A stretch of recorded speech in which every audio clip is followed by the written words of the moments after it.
Doctor Who's regeneration rules have been slightly rewritten a few times in the show's history, but the departure of David Tennant's 10th Doctor in 2009 planted the seed for the saga's biggest change regarding how Time Lords can cheat death.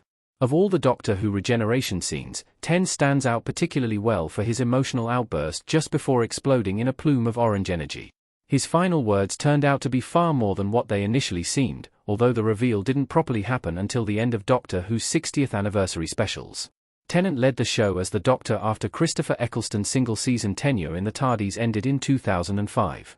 He stayed for 3 seasons and numerous specials, and became one of the most notable actors to redefine the role of the Doctor during his reign. He was succeeded by Matt Smith's 11th Doctor after a dramatic regeneration sequence that set the TARDIS interior ablaze, triggering the Blue Box's own process of renewal. Although 10 returned in 2013's The Day of the Doctor, Doctor Who found another way to put 10's mind at ease a decade after that. David Tennant's Doctor Who comeback granted his "I don't wanna go" wish. The 10th Doctor really did not want to regenerate. 10's tear-jerking final line will always be remembered, "I don't wanna go." The words reflected both Tennant's sentiment and that of the character he was playing. However, Doctor Who is built on change, so it was time for 10 to step aside for a new version of the Time Lord. After a brief comeback for the 50th anniversary special alongside Matt Smith and John Hurt's War Doctor, Tennant was absent from the show until Jodie Whittaker's 13th Doctor regenerated into a very familiar face. 14 had some minor aesthetic changes, but he was virtually identical to 10. Although there's some debate about all Doctors being the same person, I believe all iterations are essentially separate entities. So, 14 was far more than the next version of the Doctor. Instead, it was 10 hauling himself back into existence after centuries of other Doctors inhabiting his form.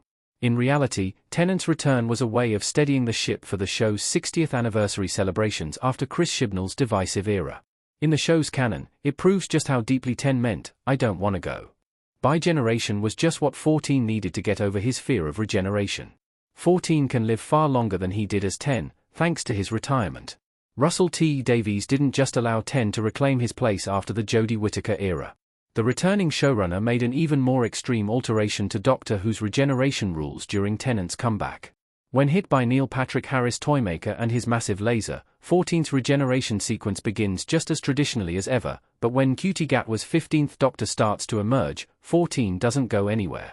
The bigeneration twist changed Doctor Who forever, but also gave 14 a much-needed way of coming to terms with the fact that he can't stay forever. Now that 14 has retired from heroism and is resting with Donna Noble, Catherine Tate, and her family, Tennant's Doctor finally has the time he needs to process what will eventually happen to him. Presumably, he can still regenerate, despite already going through a very odd form of the process in The Giggle. What's different is that he will be able to live a far longer life as 14 than he did as 10. As the latter only lived for about 6 years before regenerating into Smith's 11. Without this opportunity, Tennant's Doctor would likely remain terrified of the process. Tennant's version of the Doctor clinging to existence makes him a very different iteration of the character. Other Doctors aren't nearly as fazed by the process of regeneration. Tennant's Doctor is no less heroic than other versions of the Time Lord. He still rushes headfirst into potentially fatal scenarios if people need help. This is one of the Doctor's most prominent traits across all regenerations, and it's almost instinctual. That being said, whenever he is given too much time to think about his life coming to an end, 10 can't seem to handle the thought of blinking out of existence, whereas other Doctors largely seem to accept their regeneration process as an inevitable part of their lives.